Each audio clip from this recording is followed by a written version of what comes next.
Have you ever had one of those moments where everything seemed to go wrong at once? Your morning coffee spills, you miss the bus, someone says something that cuts just a little too deep, and by the end of the day you're left wondering, what is going on? We tend to brush these things off as bad luck, as random chaos in an indifferent universe. But what if I told you that these moments, these patterns, these seemingly accidental collisions of circumstance are not random at all? What if the universe has been trying to get your attention and you've been too busy, too distracted, too caught up in the noise to notice? Now, before you think I'm suggesting some cosmic postman is delivering little warning notes to your doorstep, let me clarify. The universe doesn't work with telegrams or smoke signals. It speaks in the language of pattern, of rhythm, of synchronicity. It speaks through the very fabric of your experience. And when you're heading in a direction that's out of tune with the fundamental nature of things, when you're pushing against the current rather than flowing with it, the universe has ways of getting your attention. Think about it this way. If you were walking toward the edge of a cliff, wouldn't you want someone to tap you on the shoulder? The universe is always tapping. The question is whether you're listening. Let's talk about what these signs actually look like. Because I think most of us, when we hear the word sign, imagine something dramatic. A burning bush, a voice from the heavens, a lightning bolt spelling out your name. But the universe is far more subtle than that. It whispers before it shouts. It nudges before it pushes. And if you ignore the whispers long enough, well, then you might find yourself face down in the mud, wondering how you got there. The first sign is resistance. Persistent, grinding, exhausting resistance. You wake up every morning with a sense of dread about the day ahead. Your work feels like pushing a boulder uphill. Your relationships feel strained, forced, like wearing shoes that are 2 sizes too small. Everything requires tremendous effort, and nothing seems to flow naturally. This is not life being difficult for the sake of difficulty. This is the universe telling you that you're swimming against the current. You're trying to force something that doesn't want to be forced. You're clinging to a path that isn't yours to walk. The river wants to carry you in a certain direction, but you're gripping the rocks on the shore, insisting that you know better. Here's the thing. Life is supposed to have a certain ease to it. Not ease in the sense that everything is comfortable and nothing challenges you, but ease in the sense that when you're moving in harmony with your nature, with the way things actually work, there's a flow. Things open up. Doors appear. Opportunities present themselves. It's like sailing with the wind rather than against it. But when you're out of alignment, when you're forcing yourself to be someone you're not, or chasing something that was never meant for you, the universe puts obstacles in your path, not to punish you, but to redirect you, to get you to stop and ask, wait, why is this so hard? Why does this feel so wrong? The second sign is repetition. The same problems keep showing up in different disguises. You leave one job because of a difficult boss, only to find the exact same personality at the next company. You end a relationship because your partner wouldn't listen to you. And somehow your next relationship has the same issue. You move to a new city to escape your problems, only to discover that you packed them in your suitcase and brought them along. This is not coincidence. This is not bad luck. This is the universe holding up a mirror. It's saying, look, here's the pattern. Here's the thing you need to see about yourself. Here's the lesson you keep refusing to learn. The universe is remarkably patient, but it's also remarkably persistent. If there's something you need to understand, something you need to change, it will keep presenting you with the same situation over and over again until you finally get it.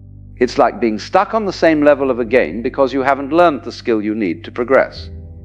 And the interesting thing is, the moment you actually learn the lesson, The moment you genuinely shift something inside yourself, the pattern disappears. Suddenly, those difficult people stop appearing in your life. Those situations that used to trigger you don't bother you anymore. Not because the world changed, but because you changed. You learned what you needed to learn, and the universe said, "All right, let's move on to the next chapter." The third sign is exhaustion. Not the kind of tired you feel after a good day's work. Not the pleasant fatigue of having used your body and mind fully, but a bone-deep, soul-crushing exhaustion that no amount of sleep seems to cure.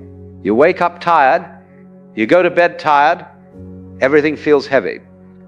This is your system telling you that something is fundamentally wrong. You're living in a way that drains you rather than sustains you. You're giving your energy to things that don't deserve it. You're maintaining a version of yourself that requires constant effort to uphold. Think about it. A tree doesn't get exhausted from being a tree. A bird doesn't tire itself out by being a bird. They simply are what they are, and in being what they are, they fulfill their nature effortlessly. But we humans have this peculiar habit of trying to be something we're not. We create elaborate personas, we maintain complicated lies, we twist ourselves into shapes that please others while betraying ourselves. And this requires enormous energy. When the universe sends you exhaustion, it's saying, stop, rest, reconsider.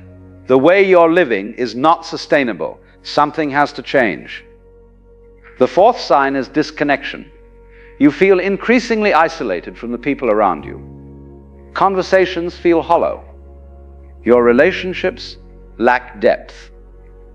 You go through the motions of social interaction, but there's no real connection, no genuine presence. You're there, but you're not really there. This happens when you've wandered too far from your authentic self. When you're wearing a mask for so long that you've forgotten what your real face looks like. People can sense this even if they can't articulate it.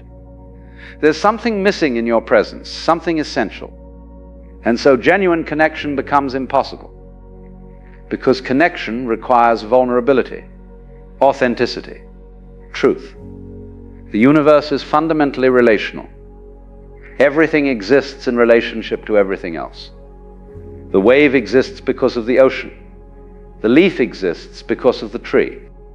You exist because of this vast web of relationships that stretches out in all directions.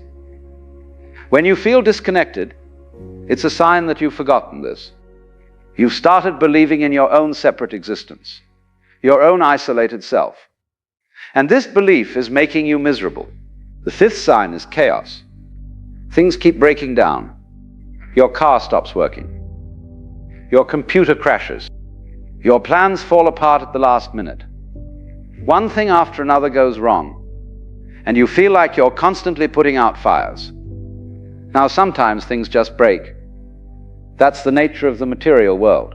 But when you're experiencing a pattern of breakdown, when it feels like the universe is dismantling your carefully constructed life, piece by piece, pay attention. This is often the universe clearing away what no longer serves you. It's making space for something new. We cling so tightly to our structures, our plans, our ideas of how things should be, and sometimes the only way for something better to enter is for the old to fall apart. The farmer doesn't plant new seeds in a field that's already full of crops. First, there must be clearing. First, there must be space. The breakdown is not the problem. The breakdown is the preparation. The sixth sign is physical symptoms. Your body starts speaking up. Headaches, stomach problems, muscle tension that won't release. Your body is wise, much wiser than your thinking mind. It knows when something is wrong, long before your thoughts catch up. And when it can't get your attention any other way, it starts sending pain signals. Pain is not your enemy. Pain is information. It's your body's way of saying, hey, something needs to change here. We can't keep going like this. When you ignore the whispers, the body starts to shout. And if you ignore the shouting, well, then you might find yourself flat on your back with no choice but to listen. The seventh sign is synchronicity. Strange coincidences start happening. You think of someone and they call. You need information and a book falls off the shelf right in front of you. You meet exactly the right person at exactly the right moment. These moments of meaningful coincidence are like breadcrumbs, the universe leaving you a trail to follow. Carl Jung, that great explorer of the mind, spoke about synchronicity as evidence that there's more going on than we typically acknowledge. That beneath the surface chaos of life, there's a pattern, an order, a meaning. When synchronicities increase, it often means you're at a crossroads. The universe is trying to guide you, trying to show you which way to turn. But here's the crucial thing. These signs are not omens of doom. They're not the universe being cruel or punishing you. They're course corrections. They're love letters written in the language of reality. The universe is not trying to hurt you. It's trying to wake you up. Think about a fever. When you have an infection, your body raises its temperature. This doesn't feel good. It's uncomfortable, sometimes even painful. But the fever is not the problem. The fever is the solution. It's your body's way of fighting off what doesn't belong. In the same way, these signs, these disruptions, these uncomfortable moments are not the problem. They're your life's immune system activating. Something toxic has entered, something that doesn't belong, and your system is working to eliminate it. Right. The question is, what do you do when you notice these signs? Because noticing is only the first step. You could notice them and then promptly ignore them, which is what most people do. We're remarkably good at seeing what we don't want to see and then pretending we didn't see it. The response required is not dramatic action. It's not about quitting your job tomorrow or ending your marriage or selling all your possessions and moving to a monastery. Those might be the right moves for some people in some situations, but dramatic external changes without internal understanding usually just create more problems. The response required is stillness. Stop. Be quiet. Listen. The universe is speaking, but you have to create space to hear it. You have to turn down the volume on all the noise, all the constant chatter, all the opinions and expectations and demands that fill your head from morning to night. Sit with yourself. Not with your phone, not with a book, not with any distraction. Just sit. And in that sitting, ask yourself honestly, what am I being told here? What am I refusing to see? What am I clinging to that needs to be released? The answers won't come as words. They'll come as knowing, as recognition, as a feeling of yes, that's it. Your body will relax slightly. Something that was tight will loosen. This is the sign that you've touched truth. And then, once you've heard the message, once you've understood what's being asked of you, the work is simple but not easy. You have to act on what you know. You have to make the change even when it's uncomfortable, even when people don't understand, even when you're not sure how it will all work out. This is where most people get stuck. They receive the message, they understand what needs to happen, and then they do nothing.